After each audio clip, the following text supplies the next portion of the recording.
Hey guys. Um, I know, once again, no makeup. Oh well, it's 2 o'clock in the morning and I'm not going through all that. Um, I'm gonna do 3 more herbs. And what I'm actually gonna do is just go over the ones with you guys that I have on hand because there are so many. I mean, I could do this forever on herbs and stuff like that, and that would get boring. So today or tonight, whatever you want to call it. Oh, not situated, am I? Um, we're gonna talk about Vervain first. Um, get organized here. Okay. Vervain. Of course, I know y'all can't really see this, but it all these herbs and when they're all smushed up, kind of really look the same. Some of them are furry and fuzzy, like your wolfsbane or wolfbane, stuff like that. Okay. Anyway, on Vervain. Okay. Um, it's also called the enchanter's herb, verbena, and holywort. It's an aphrodisiac. You can make a aphrodisiac oil out of it. It's used for protection. And if you make an oil out of it, you can also anoint your third eye with it. It cleanses it and helps it along. The gender is female. The ruling element is earth. The ruling planet is Venus. And there's several ruling deities. Caradwin, Mars, Venus, Aradia, Isis, Jupiter, Thor, and Juno, which, Juno is Jupiter. And of course, Caradwin, a lot of people say that Caradwin and Hecate and all the goddesses of the cauldron are actually the same. I'll let you make your own decision about that, but I don't personally look at it that way. But that's just the way I do it. So, um, okay. Well, I'll just turn too many pages here. Uh, see what I have here.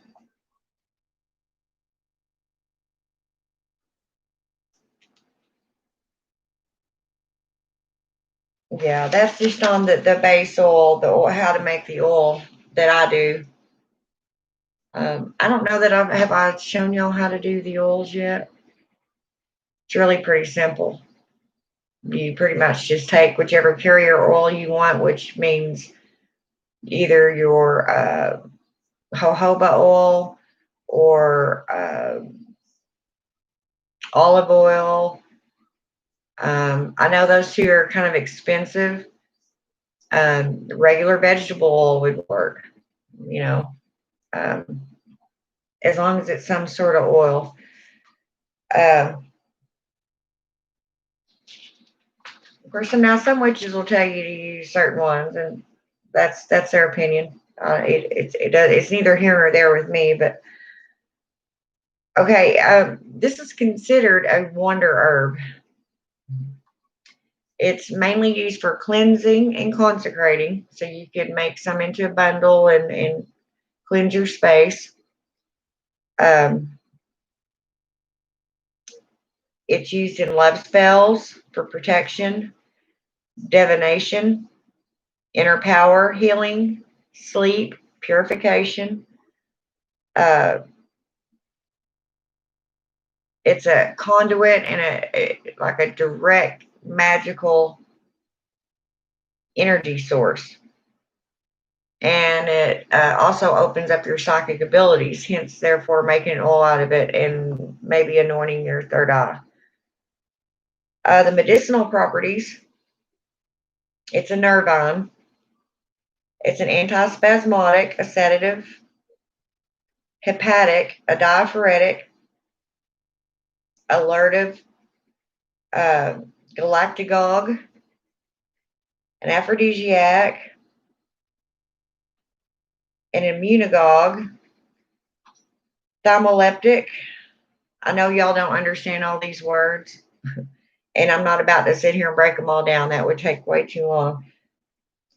Vulnerary, hypotensive, which that's a common one. Hypo meaning low.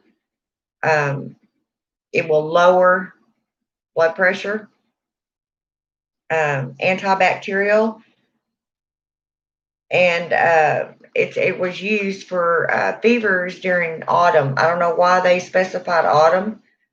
That was a new one to me, but I went ahead and wrote it down. I mean, if it's good for fevers during autumn, it probably would be good for fevers on any season. It's also a diuretic.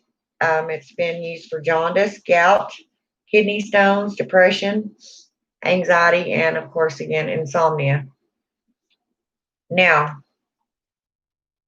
as always, I tell y'all whenever, if I find a warning on it, then I make sure to tell you. And once again, I can't say this enough. If you are taking a prescription medication, please consult your physician before you do any kind of herbal remedy or even some herbal teas. Okay, seriously, that's how serious it is. They can interact with each other. It could cause who knows what to go wrong, or it could just cancel out your medication. Therefore, you're taking it for nothing. You might as well be taking a sugar pill. It won't do any good. So make sure, and a lot of times nowadays they're getting a lot better putting these sort of things on the bottles of the herbs that you buy in the major herbal stores and at Walmart. The major companies, but the ones that you order, like I do online, I order them from people that specifically grow these herbs, and that's not always on there. It's up to you to do your research on it. Is what I'm trying to say.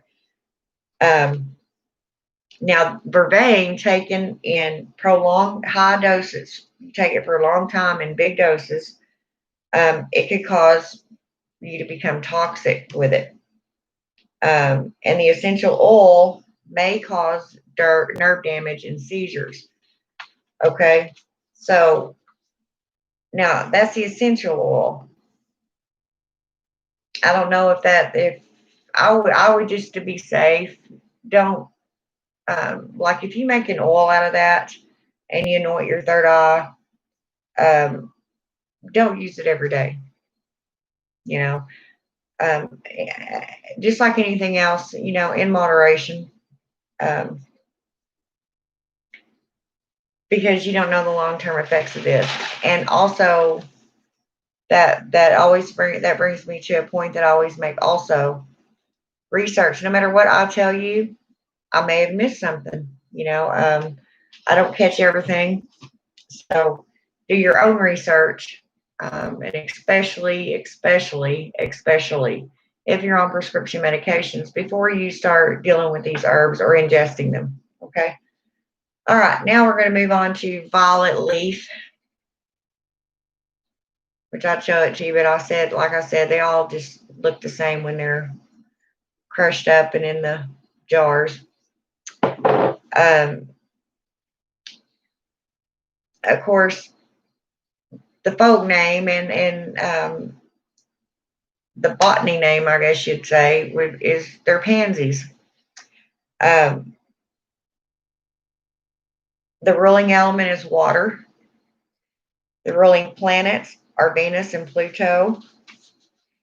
and the ruling deity is Zeus, believe it or not. I think this is the only herb that I have come across so far that belongs to Zeus himself. So, must be pretty powerful. Um, it's used to calm nerves and for prophetic dreams, for protection, and to make wishes. Um, it's not poisonous. Most people, I've known of people putting it in cookies and eating it and making tea out of it, of course. But once again, before you do that, make sure you know where you get these herbs, get your herbs from. Um, the magical properties, it's used to heal a broken heart and find new love. You can mix it with lavender, and it makes a powerful stimulant and arouses lust, hence the aphrodisiac part of it. Um, the medicinal properties, it's rich in antioxidants and vitamins C and A. It makes a soothing tea. You can put it in your salads. You know, if you buy the fresh violet leaf, or if you pick it yourself and wash it off, you can put it in your salads. It cures headaches, dizziness, brings sleep, and calms anger. Okay, now the African violet leaf is not ingestible. Do not eat it. Do not drink it. Do not do anything with it unless you use it on your altar. You burn it, you know, as a spell. Don't ingest it. Put it on your skin. Nothing. I wouldn't. Anyway. Now we're gonna come to witch hazel. Wee. Now this is one herb that, and I don't know if it's really, I think it's still on the market here and there. You'll find it every once in a while. But when I was a little girl, my grandmother um, used witch hazel for almost any ailment you had. Seriously, I remember the bottle it came in, the thick glass bottle, you know. Of course, you can buy it in the bigger ones or the smaller ones, but she always had witch hazel in her medicine cabinet. And it's really ironic because those of you that have been following me for a while know that my grandmother was a very devout Christian. Of course, that doesn't mean that, you know, they don't use herbs, they just don't call it what we do. Now, the Latin name, I even have those for this, Hama melis, okay, or Virginica. The folk names are alder or alder, however you want to pronounce that, hazelnut, tobacco wood, and winter bloom. Now, I don't have a gender marked here, but I would say it's female just because of its properties and the healing part of it and the soothing, nurturing effect that it has. I would just take a wild guess and say it's female, but I don't know that for 100%. The ruling element is fire. The ruling planets are Saturn and the Sun, hence the fire part. I don't have any deities on here. I have my guesses about that too, but anyway. And it's used a lot of times during the Sabbats and especially during Samhain.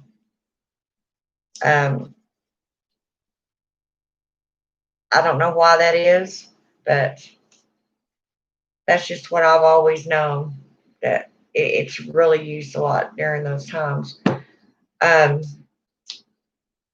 It's not poisonous. I wouldn't ingest it unless you do get the pharmaceutical kind that is ingestible. I don't know of any that are. I know all the witch hazel that I've ever seen is like a liniment, that you just rub on your sore muscles or bones or um, stuff like that. But so I would not ever ingest it. Um, it's mostly used for love and protection. Um, chastity. You can carry it in a sachet to ease grief over a lost love and reduce passions. Like if you're feeling a certain way that you don't want to feel, if you're trying to get over, say, someone that you were in love with or whatever, and it's over, it's done with, but you're still hurting and blah, blah, blah. This relieves that pain from that and possibly just takes it smooth away from you. It's used in love spells and to ward off evil. The medicinal properties, it was used to control bleeding. They used to drink it in teas for stomach ulcers. They would boil it and put it on the skin to reduce tumors and skin irritants. And it's been known to rid the dark circles under your eyes. Now, I have a warning down here. And it says, do not use the alcohol extracted internally. Okay. Not recommended for internal use, period. So, once again, I would not, do that. I would not ingest it. In fact, as I said, I wouldn't ingest any of these herbs unless you know darn well where they came from and what you're doing, because, well, it just might not be a good thing for you to do. Okay, well, that's 3 more of those, and I'm going to go for a minute. I think, as I said, I'm only going to do the ones that I have on hand that I use the most, because this could go on for months, and I could do, 9 to 12 a day, and it would still go on for months, because there's really that many herbs and stuff like that out there. So I may have 3 more in there. I think I do. And I will come back and get those done. Okay. See y'all in a minute.